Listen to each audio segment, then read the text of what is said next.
And to you, Caden, I just want to say you're amazing. Thank you for coming in here. Thank you for speaking up for yourself and for others who may be struggling with the compelling testimony of what you said and what you're encountering. I just hope today you feel a sense of hope that you came and that people are listening to you and that we sincerely care. And with that, I'm going to ask Ms. Eckhart a question. As I've listened to you and I've looked at this, there's a $7.5 million additional request for these scholarships. And what I'm trying to get my head wrapped around and to understand is, aren't there enough resources in all of these other scholarships, especially for students who are low income, to benefit without having to add an additional burden to taxpayers of $7.5 million? That's the pressing question for me. Can you help me with that? Yeah, to the chair, through the chair, to the representative. I think that there is enough to cover tuition if they are eligible for certain types of aid. So definitely for OCOG, which as I understand it, combining Pell with OCOG gets you about half of tuition. So there's still a remaining balance there. And there's also another program called the Education and Training Vouchers, which is a federal program. And if I may say that Caden's actually not eligible for that one. And I'll say, the reason why the way we've kind of set this up is that if you were in care after the age of 13, you would be eligible. Unfortunately, if you reunite with your parents at any time during that, right before you turn 18, you're no longer eligible.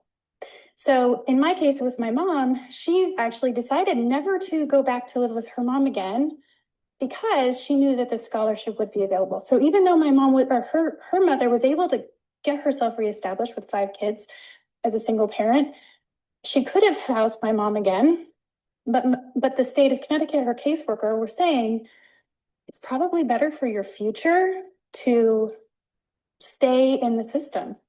What we want to do is make sure that that does not become a dilemma that a person like Caden would have to face.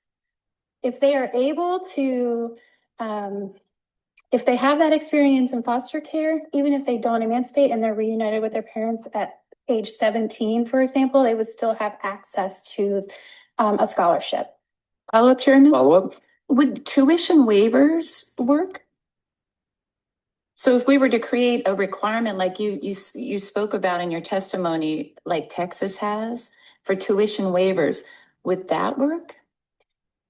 Through the chair to the representative, tuition waivers do provide a student with a great benefit. That is absolutely wonderful. And yes, that would work.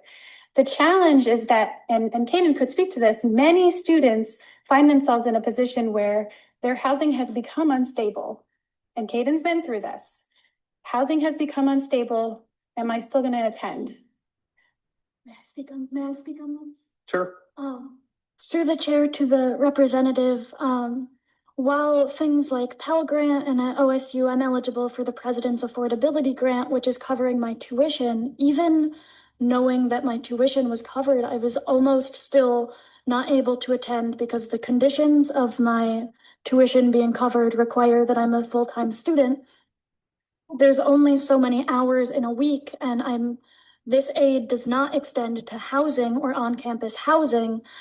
And so to be able to work enough hours, to be able to attend, I think that the biggest gap with the current funding that's available for students who have experienced foster care is that it ends with tuition, and it's very difficult to go to school when you don't have anywhere to study afterwards. I've been in the position before where I've been like couch surfing while still attending school, and it's really hard to manage that. And then like if your grades drop because you're so focused on meeting your basic needs, then that reduces your eligibility for like scholarships moving forward, if that makes sense.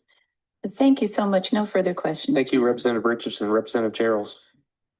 Thank you, Chair.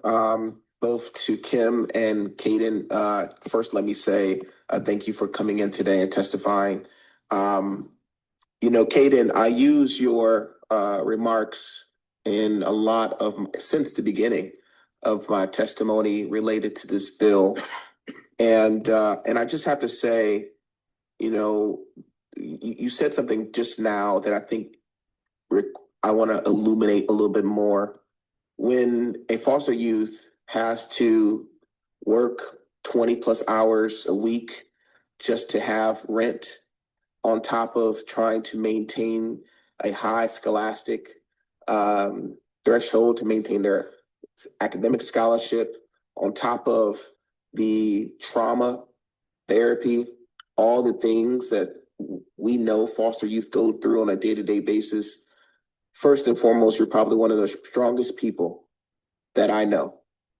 And I say that because in spite of what you've been through, you have been able to still be here, be present, and to advocate for others who are just like you. But I also want this committee to understand that many of us have not been in Caden's position.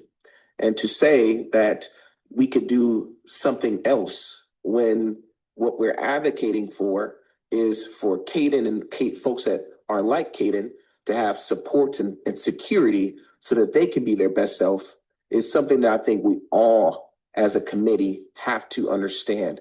Because if we went, and I had a chance to talk to a number of foster youth, some of their experiences are heartbreaking. And the least I think the state can do is to support these foster youth in a way that they can become the best contributing citizens that this state deserves. And so, Caden, thank you. Thank you. I understand your story, and I understand that we are not doing enough in Ohio for those that come from your experience. And so, Kim, thank you as well for the guidance on this bill. And I hear the cries out there when I'm talking to our foster youth about what can we do differently. And that's what I want to say, Chair. Thank you. Thank you, Representative Gerald. Representative Hoops. Thank you, Mr. Chair. I think my question's been answered. I wanted to ask Caden, because we want to see this, if it goes forward, to be successful with each individual who's involved with this. And I guess you kind of mentioned it in your testimony. I guess, what other things are there so you don't go couch surfing and all those things that you think we need to be aware of? And Representative Gerald's mentioned it, to make sure that you are successful as you think about your friends around you. I mean, I think you're on your way.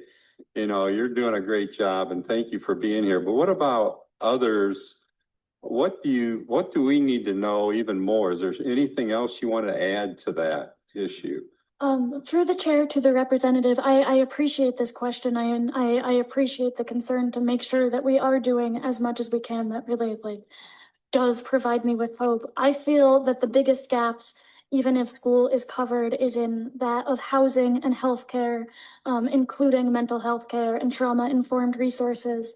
Most of us that have been through the foster care system have quite a bit of trauma, and I know even now that I think I've finally at 22, I think I, for the first time in many years, actually have stable housing. That has been such a fight to get to, and I really think that that's where one of our biggest gaps are, because I see my friends staying in dangerous situations. I see my friends putting themselves either around dangerous people, or even if they are not, like, here, let me think of how to phrase this, but really simply, when you don't have any other options, if the way to have a roof over your head is to be with dangerous people or to be with criminals, then you're going to go there because you need to have a roof over your head.